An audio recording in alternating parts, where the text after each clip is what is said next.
Hello student, good morning. जैसा कि देखो हमारे पास जो चैप्टर है वो क्या है, friction and dynamic of circular motion. तो फ्रिक्शन के बारे में हम डिस्कस कर चुके हैं। अब हम डिस्कस करेंगे some topic related with dynamic of uniform circular motion. तो देखो हमारे पास क्या है, डायनामिक, और डायनामिक है वो रिलेटेड है किससे, मोशन से, मींस दैट कॉजेज मूवमेंट, उसको हम क्या कहते हैं, डायनामिक कहते हैं। और यूनिफॉर्म सर्कुलर मोशन, तो यूनिफॉर्म सर्कुलर मोशन हम क्या कहते हैं कि जब कोई भी ऑब्जेक्ट है वो एक कांस्टेंट स्पीड के साथ एक सर्कुलर पाथ के अंदर मूव करता है तो उसको हम क्या कहते हैं, uniform circular motion. Means if an object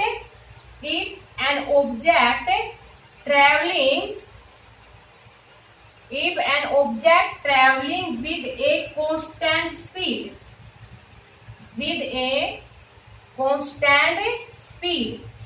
in a circular path, एक सर्कुलर पाथ के अंदर जब कांस्टेंट स्पीड के साथ कोई भी ऑब्जेक्ट मूव कर रहा है तो हम क्या कहते हैं कि ऑब्जेक्ट है वो किसमें है, सर्कुलर मोशन में। साथ में देखो इसमें क्या कहा गया है, यूनिफॉर्म। यूनिफॉर्म मीन्स एक समान मीन्स कांस्टेंट स्पीड के साथ। देखो डायरेक्शन यहाँ पर कांस्टेंट नहीं बताई क्योंकि डायरेक्शन है वो एवरी इंस्टेंट डायरेक्शन है वो चेंज होती रहती है, अभी आप डिस्कस करेंगे। लेकिन यूनिफॉर्म के लिए यहाँ पर वर्ड है वो हमने क्या यूज किया है, कांस्टेंट स्पीड के साथ, क्योंकि स्पीड हमारे पास स्केलर क्वांटिटी होती है और जैसे कि जो डायरेक्शन की हम बात करते हैं तो वो वेक्टर क्वांटिटी होती है। तो यहाँ पर हम ओनली मैग्नीट्यूड की बात कर रहे हैं। तो कोई भी ऑब्जेक्ट है वो ट्रेवल कर रहा है कांस्टेंट स्पीड के साथ एक सर्कुलर पाथ के अंदर, तो उसको हम क्या कहते हैं, यूनिफॉर्म सर्कुलर मोशन कहते हैं। अब देखो बेटा यहाँ पर कि अगर कोई भी ऑब्जेक्ट है वो एक कांस्टेंट स्पीड के साथ मूव करेगा एक सर्कुलर पाथ के अंदर तो उसको एक फोर्स की जरूरत पड़ेगी और उस फोर्स को हम क्या कहते हैं, सेंट्रीपिटल फोर्स। तो ये जो सेंट्रीपिटल फोर्स है ये हमारे पास क्या होता है, the force required to move ए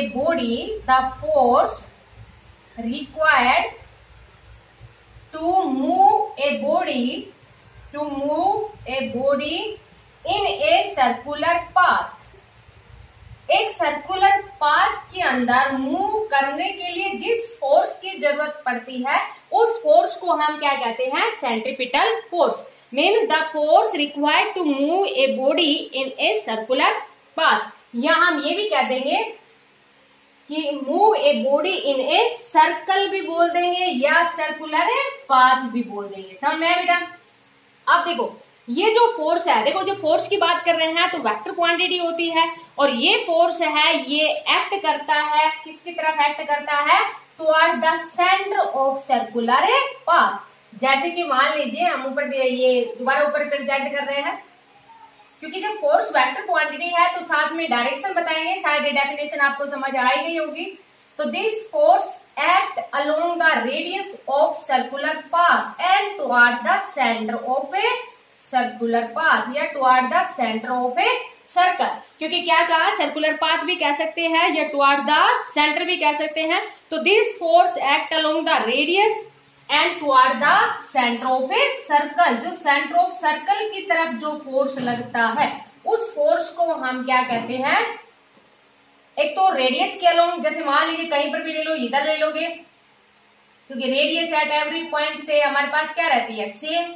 तो it act along the radius and toward the centre of a circle. ये हमारे पास जो फोर्स होता है उसको क्या कहते हैं, सेंट्रीपिटल फोर्स कहते हैं। अभी आपको क्या बताया था कि जब, जैसे कि अभी हम बात कर रहे थे कि कांस्टेंट स्पीड के साथ मूव कर रहा है, वेलोसिटी कांस्टेंट नहीं ली, क्योंकि जब जैसे कि यहाँ बात करेंगे तो tangent at any point gives the direction of circular path, और वो हर इंस्टेंट के ऊपर चेंज होती रहेगी। तो स्पीड तो कांस्टेंट रहेगी लेकिन वेलोसिटी है वो हमारे पास कांस्टेंट नहीं रहेगी। समझ में आया? मीन्स यहाँ पर क्या कह देंगे कि when an object moves in a circular path then tangent at any point gives the direction. जैसे कि आपको पीछे भी समझाया गया था कि सपोज करो हमारे पास एक स्टोन है, एक स्टोन को एक स्ट्रिंग के साथ बांधा, उसको इस प्रकार से मूव करवा रहे हैं, जैसे उसको यहाँ छोड़ा तो ऐसे टेंजेंशियली गिर जाएगा, यहाँ छोड़ा तो ऐसे टेंजेंशियली गिर जाएगा। तो tangent at any point gives the direction of circular path, या टेंजेंट एट एनी पॉइंट है वो गिव्स द डायरेक्शन, वो किसके वो क्या देगा हमें, डायरेक्शन देगा। अब देखो न्यूटन के फर्स्ट लॉ के अकॉर्डिंग हमने ये पढ़ा है कि अगर मान लीजिए न्यूटन का फर्स्ट लॉ क्या कहता है कि अगर कोई ऑब्जेक्ट मोशन में है तो मोशन में ही रहेगा, रेस्ट में है तो रेस्ट में रहेगा, unless an external force is not act on the body. It means अगर एक ऑब्जेक्ट है वो स्ट्रेट लाइन के अंदर मूव कर रहा है स्टार्टिंग में और फिर हमारे पास कोई सर्कुलर पाथ आ गया तो फिर उसको एक्सटर्नल फोर्स की जरूरत पड़ेगी, क्योंकि न्यूटन के फर्स्ट लॉ के अकॉर्डिंग तो ये है कि वो डायरेक्शन को भी चेंज नहीं कर पाएगा जब तक कि एक्सटर्नल फोर्स नहीं लगाया जाता। न्यूटन का फर्स्ट लॉ यही कहता है। तो यहाँ पर जो एक्सटर्नल फोर्स होगा वो हमारे पास क्या रहेगा, सेंट्रीपिटल फोर्स रहेगा। मीन्स न्यूटन के फर्स्ट लॉ के अकॉर्डिंग क्या कहेंगे, a body can not change it direction of motion itself, A external force is required for this. External force की जरूरत पड़ती है और उसी फोर्स को हम क्या कहते हैं, सेंट्रीपिटल फोर्स कहते हैं। समझ में आया बेटा? अब देखो यहाँ पर क्या बताया था अभी कि tangent at any point give the direction. Means जब वेलोसिटी है, स्पीड तो कांस्टेंट है बट वेलोसिटी है वो हमारे पास क्या हो रही है, change. Velocity is a changes at every instant, changes at every instant. जब वेलोसिटी चेंज होती है it means the particle is accelerate. Particle है वो क्या करता है, एक्सेलरेट करता है। और जब पार्टिकल एक्सेलरेट करता है इट मीन्स एक्सेलरेशन होता है। और ये हम पढ़ चुके हैं बेटा कि सेंट्रीपिटल एक्सेलरेशन हम पढ़ चुके हैं सेकंड यूनिट के 4th चैप्टर में। सेंट्रीपिटल एक्सेलरेशन हमने पढ़ा था, जो फॉर्मूला हमारे पास क्या आया था, v²/r। और जैसे कि आपको बताया था v = r ओमेगा होता है, तो यहां से हमारे पास क्या हो जाएगा, r² ω² डिवाइड बाई r। एक r से एक r कैंसिल हो गया तो ये हमारे पास क्या आ जाएगा, r ω²।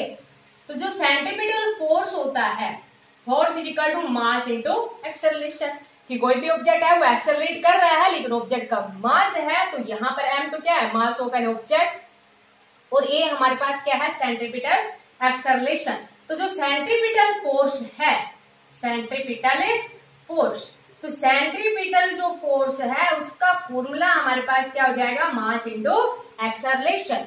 तो मास एंड एक्सेलरेशन कितना है, r। तो सेंट्रीपिटल फोर्स का जो फॉर्मूला है वो हमारे पास क्या हो गया, mv²/r। या अगर मान लीजिए इसमें अगर आप एक ही जगह क्या पुट करोगे, r ω², तो आप ये भी लिख सकते हो force = mass into acceleration r ω²। तो शायद समझ में आ गया होगा कि क्योंकि जो डायरेक्शन है वो चेंज हो रही है, और वहां पर जब डायरेक्शन चेंज हो रही है न्यूटन के फर्स्ट लॉ के अकॉर्डिंग तो कोई एक्सटर्नल फोर्स की जरूरत होती है, और वो एक्सटर्नल फोर्स है वो हमारे पास क्या है, सेंट्रीपिटल फोर्स। तो शायद आपको समझ आ गया होगा। अब ये भी आपको पता है न्यूटन के थर्ड लॉ के अकॉर्डिंग कि single force never exist in nature, हमेशा फोर्स एग्जिस्ट करता है पेयर्स में।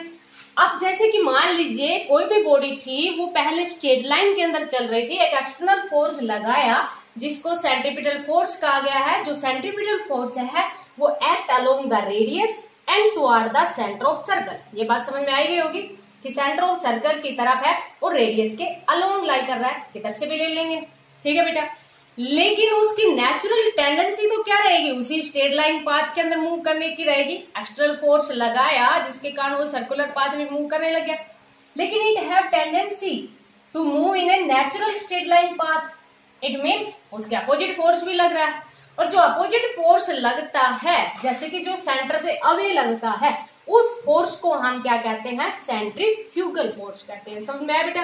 तो ये तो हमारे पास क्या था, जस्ट एक्शन की। लेकिन न्यूटन थर्ड लॉ के अकॉर्डिंग क्या होती है, action and reaction are equal and opposite. तो यहाँ पर जो रिएक्शन का काम करेगा वो कौन करेगा, सेंट्रीफ्यूगल फोर्स। तो अब हम बात करेंगे किसकी, सेंट्रीफ्यूगल फोर्स। तो ये शायद समझ में आ गई होगा बेटा, इसको रब करते हैं। तो देखो आप, dynamic of uniform circular motion का ही टॉपिक है हमारे पास। ये भी क्या है, सेंट्रीफ्यूगल फोर्स। Centrifugal force. तो अभी आपको बताया बेटा कि जो सेंट्रीफ्यूगल फोर्स है ये जस्ट हमारे पास क्या है, उसकी जैसे एक्शन थी सेंट्रीपिटल फोर्स, वैसे ही ये हमारे पास क्या है, उसकी रिएक्शन फोर्स है। मीन सेंट्रीफ्यूगल फोर्स है ये अराइज होता है, कब अराइज होता है कि when a body moves in a circular path but it have tendency to move in a natural straight line a path. समझ में आया बेटा? मीन्स क्या कहेंगे, दिस फोर्स अराइज, शायद आपको समझ आ गया होगा कि when a body moves in a circular path but it have tendency या by virtue of its tendency भी कह दोगे, but by virtue of its tendency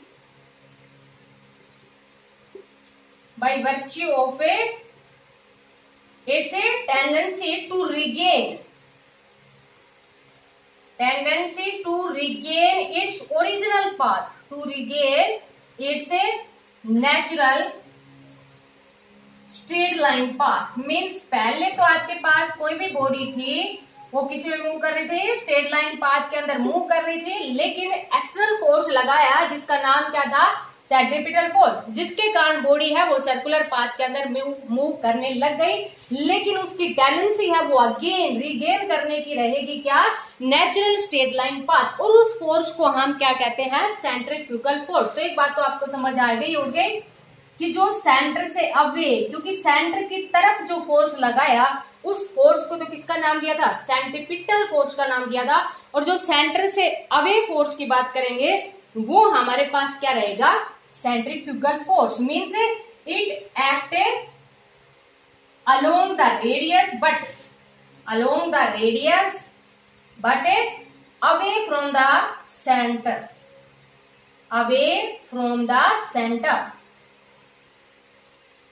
वो तो टुवार्ड द सेंटर था, लेकिन ये है वो क्या रहेगा, सेंटर से अपोजिट रहेगा, away from the centre of a circle, जो सेंटर ऑफ सर्कल है उससे अवे रहेगा। मीन्स ये वाला फोर्स जस्ट हम यहां से ये समझ सकते हैं कि जैसे एक्शन की पहले स्ट्रेट लाइन पाथ के अंदर बॉडी मूव कर रही थी, लेकिन एक्सटर्नल फोर्स लगाया जिसके कारण वो सर्कुलर पाथ के अंदर मूव करने लगे, लेकिन उसकी टेंडेंसी क्या रहेगी, अगेन उसी नेचुरल स्ट्रेट लाइन पाथ के ऊपर चलने की।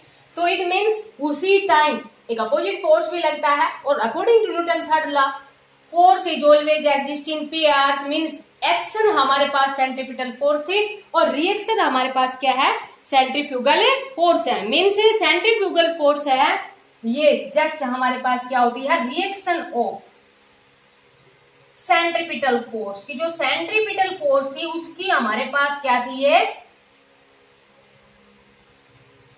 सेंट्रीपिटल जो फोर्स थी उसकी क्या थी, ये रिएक्शन थी। मीन्स एक्शन की वापस उसके क्या थी, अपोजिट रिएक्शन थी।